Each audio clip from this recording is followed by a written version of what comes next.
સ્વાદના શોખીનોના રાજકોટમાં પ્રખ્યાત અનેક ચાટમાંની એક છે તીખામોરા રસાવાળા. નામ સાંભળીને નવાઈ લાગીને કે તીખામોરા રસાવાળા એટલે વળી શું હશે. નામ જેટલું ઇન્ટરેસ્ટિંગ છે ને એટલી જ આંગળા ચાટતા રહી જાય ને એવી આ વાનગી છે, અને એટલી જ અલગ તેમાં ઉમેરાતી સામગ્રી, બનાવવાની રીત અને પીરસવાની રીત છે. તો ચાલો આજે રાજકોટના પ્રખ્યાત તીખામોરા રસાવાળાનો સ્વાદ ઘરમાં લાવીએ. તીખામોરા રસાવાળાના નામ પરથી ખ્યાલ આવી જાય કે રસો એટલે કે ચટણી તો હશે જ. તો શરૂઆત આ અલગ અલગ પ્રકારના 2 રસા બનાવવાથી કરીએ. તો પહેલો રસો બનાવવા માટે મિક્સરના જારમાં 6 થી 7 નંગ તીખા લીલા મરચાં ઉમેરશું. સાથે અડધો ઇંચ આદુના ટુકડા ઉમેરવાના છે. તેની સાથે 50 ગ્રામ જેટલા શેકેલા સિંગદાણા ઉમેરવાના. હવે અડધી ટીસ્પૂન મીઠું, 1/4 ટીસ્પૂન હળદર પાવડર અને અડધું કરી ટોટલ 1 લીંબુનો રસ નીચોવી લેવાનો છે. સાથે 1/4 કપ પાણી ઉમેરશું. ત્યાર પછી જાળનું ઢાંકણ ઢાંકી બધું પીસી લેવાનું છે. પીસ્યા પછી જુઓ, રાજકોટની પ્રખ્યાત લીલી ચટણી બની અને તૈયાર થઈ ગઈ છે. પણ તીખામોરા રસાવાળામાં આ ચટણી આવી થીક ના ઉમેરવાને બદલે ચટણી પીસેલા મિક્સરના જારમાં અડધો કપ પાણી ઉમેરી અને ચટણીમાં તે ઉમેરી દઈશું અને તેને મિક્સ કરી આવી મીડિયમ કન્સિસ્ટન્સીનો રસો બનાવી લેવાનો છે.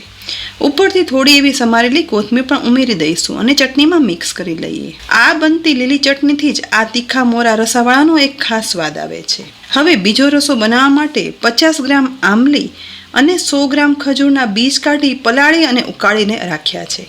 ઠંડા થયેલા આ ખજૂર આંબલીને મિક્સરના જારમાં ઉમેરી દેવાના છે.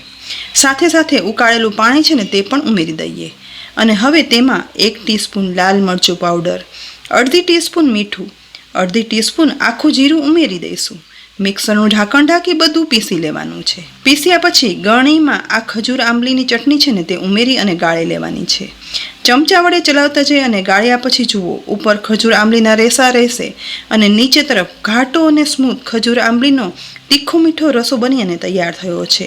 તો તેમાં થોડી એવી ઝીણી સમારેલી કોથમીર પણ ઉમેરી દઈએ. તીખામોરા રસાવાળા બનાવવા માટે બીજી ઇમ્પોર્ટન્ટ ચટણી આ રસો છે. તો તીખામોરા રસાવાળા બનાવવા માટે તેની સાથે લઈશું તીખા લસણવાળા આવા કડક ગાંઠિયા, જે બજારમાં પણ રેડીમેડ મળે છે અને ઘરે પણ બનાવી શકાય છે. તેની સાથે લેવાના છે ભાવનગરી મોળા સોફ્ટ ગાંઠિયા. જોઈને નવાઈ લાગીને કે આમાંથી વળી તીખામોળા રસાવાળા કેમ બનાવાય. રાજકોટમાં તીખામોળા રસાવાળા હંમેશા એક તપેલીમાં અને એક સાથે 1 થી 2 ડીશ જેટલા જ બનાવાય છે. તો અહીં મેં એક ડીશમાં પીરસાઈને એ રીતે સામગ્રીમાં 1 વાટકી તીખા કડક ગાંઠિયાને એક પોળા વાસણમાં લઈ લીધા છે. તેમાં હવે સોફ્ટ મોળા ભાવનગરી ગાંઠિયા છે ને એટલા જ, એટલે કે 1 વાટકી ઉમેરશું. હવે સાથે ઝીણી સમારેલી ડુંગળી ઉમેરવાની છે. તેની સાથે થોડી ગળાશ અને ક્રન્ચીનેસ માટે 1 ચમચી દાડમના દાણા ઉમેરવાના. તીખામોળા રસાવાળામાં દાડમનો એક ખાસ સ્વાદ હોય છે, માટે દાડમના દાણા તો ઉમેરવાના જ. ઉપરથી સમારેલી કોથમીર ઉમેરશું.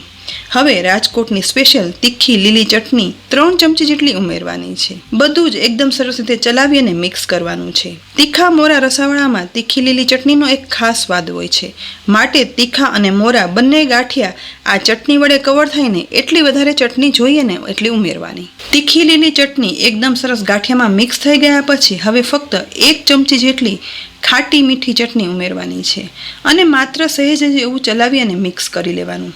તીખા કડક ગાંઠિયા અને સાથે મોરા સોફ્ટ ગાંઠિયા, સાથે ડુંગળીની ક્રન્ચીનેસ અને દાડમના દાણાની મીઠાશ અને તેની સાથે તીખા મીઠા રસા સાથે ખાવામાં થોડા કડક અને થોડા સોફ્ટ આ તીખામોરા રસાવાળા એકસાથે વધારે ના બનાવાતા એક ડીશમાં પીરસાઈને એટલા જ બનાવાય છે અને આવી જ રીતે સ્ટીલની ડીશમાં પીરસાય પણ છે. ખૂબ જ અલગ છતાં એકદમ સ્વાદિષ્ટ તીખામોરા રસાવાળા રાજકોટમાં રહેતા હશે ને તે બધાએ ચાખ્યા જ હશે અને ત્યાં મળતી બીજી ચાટ સાથે આ પણ એટલા જ બધાના મનપસંદ છે. ડીશમાં આ રીતે તીખામોરા રસાવાળા પીરસ્યા પછી આ રીતે ઉપરથી ખાટો મીઠો ખજૂર આંબલીનો રસો પણ ઉમેરી દેવાય છે અને સાથે સમારેલી કોથમીર અને ડુંગળી વડે ઉપરથી થોડું એવું ગાર્નિશ કરી દઈએ.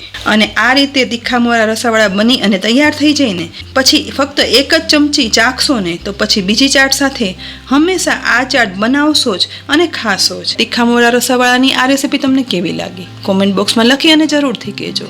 સાથે જ રેસીપી ગમી હોય ને તો લાઈક કરી અને શેર કરજો અને તેની સાથે જ અમારી યુટ્યુબ ચેનલ સબસ્ક્રાઈબ કરી અમારા ફેસબુક પેજને લાઈક કરી અને ફોલો કરજો, જેથી આવી અદ્ભુત યુનિક રેસીપીની અપડેટ્સ તમને તુરંત જ મળે.